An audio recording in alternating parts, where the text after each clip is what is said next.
Hello mga kakusina! At ito nga pong pa-order na pa-cake ni Inday Jennifer sa araw ng Tuesday. O diba? Ito na po ay si Combo Cake. Yung si OB Mango Cake. O diba? Tapos yung ano ba yung si chocolate na ano na rin, suki ko na rin. Parang salamat. Parang every birthday din ata nila.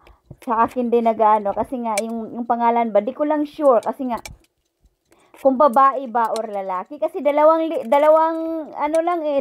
letra lang kasi yung pangalan. Tapos ang nilagay ko pa kasi nga may happy birthday topper pa ako, yung may bulaklak. Kaya napagtanto ko kasi nga nung last time yung normal lang na happy birthday na topper ba. Ngayon napagtanto ko baka mali pa yung nalagay ko, baka lalaki ang mag-birthday kasi blue ang frosting. Di ba pag chocolate na pwede naman kung ano din ang kulay. Blue ang pinili ng aking customer, tapos ang inano ni Inday Jennifer. Doon ako sa topper talaga nagtaka doon sa chocolate cake na order. Ito naman mostly kasi nga alam niyo na parang ako hindi din masyadong mahilig sa cake ba, kaya minsan lang ang mga person mag-order rin ng pa-cake kasi nga alam naman mga anak-anak, mga apo-apo, hindi birthday pag walang cake. Parang anak ko rin, hindi birthday pag walang cake. Kaya kailangan talagang may pa-cake para sabihin birthday, charot. Kaya hayaan na natin yung ganun talagang mga pag-iisip ng mga bagets. Kaya wala tayong magagawa dyan, di ba? Tapos yung ito nga yung si chocolate na sinasabi ko sa inyo na pa-blue ang frosting. Yun pala nauna yun. Ito ang inuna kong pinrestingan pero hayaan na natin yung sa pag-upload ni Inday Jennifer. Kasi nga alam niya, kaya yung may sobrang blue doon sa gilid ng doon sa kasi sayang naman itapon. Kung walang yon, anong tawag nito? Minsan kasi, di ba? Saan na naman siya napupunta? Hindi mo matansya kasi nga sayang din naman kung marami kang pa-order tapos may natirang frosting. Doon ka na lang lagi. Kunti lang na naman din yun. Parang konting-konti na hindi mo na naman mamalayan talaga. Kaya sayang naman itapon, kaya dinagdag ko na lang din doon. O, di ba? Dito blue kasi siya. Kaya napag-isipan ko tuloy kasi nga noon kung chocolate cake hindi siya nagaano ng color, di ba? Bisaya kaya ba color? Ang lang talaga yung chocolate frosting lang din.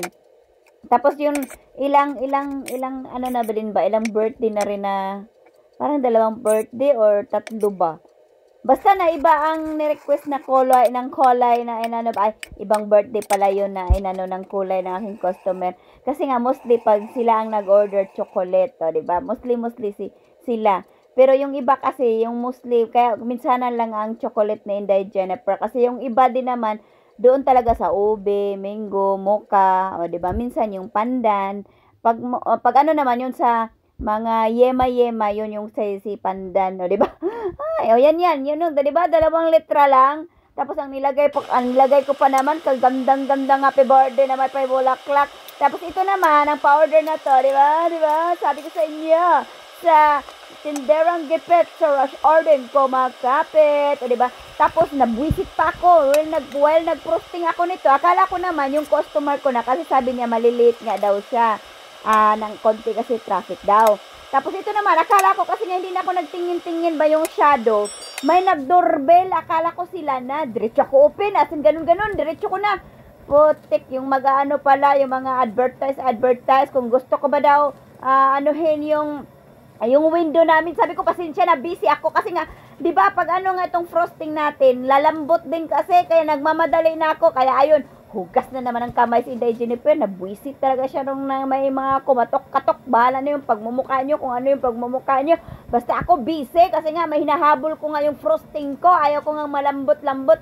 Kaya ayun, alam mo na lang, medyo maarte din naman to si Inday Jennifer. Kaya hugas-hugas more ng kamay. Kaya yan lang naman ang chika na Inday Jennifer. Salamat sa pagtanaw. Hantod sa sunod. Mama, chup-chup. Enjoy. Bye.